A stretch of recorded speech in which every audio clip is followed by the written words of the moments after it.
பக்தி தமிழ் 369 நேயர்களுக்கு வணக்கம். நம்ம இந்து மதத்துல ஆலய வழிபாடு செய்வதற்கு சில நியமங்கள் உள்ளன, சட்டத்திட்டங்கள் உள்ளன, சாஸ்திரங்கள் உள்ளன, சம்பிரதாயங்கள் உள்ளன. இப்படி போனாதான் ஆண்டவனுடைய அனுகிரகம் கிடைக்கும். ஆனா நம்ம என்ன பண்றோம், பொதுவாக மனம் போன போக்கில் கோயிலுக்கு போறோம். எப்படி வேணா கோயிலுக்கு போகலாம், எந்த மாதிரி ட்ரெஸ் போட்டுட்டு போகலாம், எந்த மாதிரி உடையை அணிந்து கொண்டு போகலாம். எதற்குமே கட்டுப்பாடு இல்லாம கோயில் வழிபாடு இப்ப பல பேர் போய் செஞ்சிட்டு இருக்காங்க. கோயிலுக்கு நம்ம போகலாம், ஆனா இதுக்கெல்லாம் பலன் கிடைக்குமான்னு கேட்டால் பலன் கிடைப்பது கேள்விக்குறிதான்.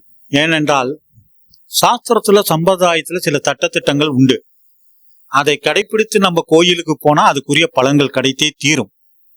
நாம் கடைபிடிக்கவில்லை என்றால் நம்ம சும்மா சொல்லிக்கலாம், கோயிலுக்கு போனேன் வந்தேன், ஆனா பலன் கிடைக்குமாங்கிறது டவுட்டு தான். சரி, நம்ம கோயிலுக்கு எப்படி போகணும்னு சில நியமங்கள் பார்ப்போம். காலையில் பொதுவாக கோயிலுக்கு போகணும்னா நம்ம எந்த காலையில் போனாலும் சரி மாலையிலும் போனதான் குளிச்சுட்டு போனோம். கோயிலுக்கு போகும் போல ஆண்களாக இருந்தால் வேட்டி சட்டை இல்லை பேண்ட் ஷர்ட்டோட போகலாம். பெண்களாக இருந்தால் புடவை, இப்போது சுட்டிதார், இது மாதிரி எல்லாம் போடலாம். சில ட்ரெஸ் கோடு உண்டு. இந்த ட்ரெஸ்ஸில் தான் போகணும்.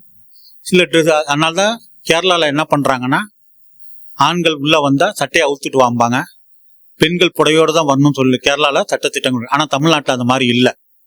தமிழ்நாட்டில் கோயிலுக்கு எப்படி வேணா போகலாங்கிறது ஒரு மனோநிலை இப்போது உள்ளது. ஆனால் அந்த மனநிலையெல்லாம் இருக்கட்டும், ஆனால் நம்ம அதை கடைபிடித்து போனாலும் அதுக்குரிய பலன் கிடைக்கும்.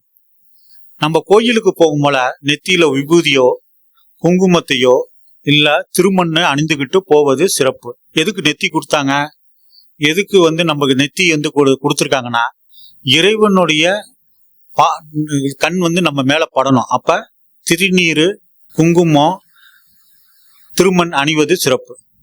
கோயிலுக்கு போகும்போது மனது தூய்மையோட போனோம். கோயிலுக்கு போனால் வேக வேகமா சுத்தக்கூடாது, வேக வேகமா கோயில சுத்தக்கூடாது. மெதுவாக கோயிலுக்கு போயிட்டு வரணும். குறைஞ்சபட்சம் ஒரு கோயிலுக்கு போனா 1 மணி நேரமாவது அந்த கோயில்ல இருக்கணும்.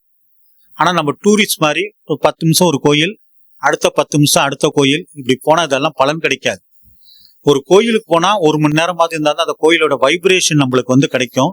அந்த வைப்ரேஷன் மூலமா நம்மளுக்கு பல நல்ல வாழ்க்கையில் நல்ல முன்னேற்றங்கள், நல்ல சம்பவங்கள் நடைபெறும்.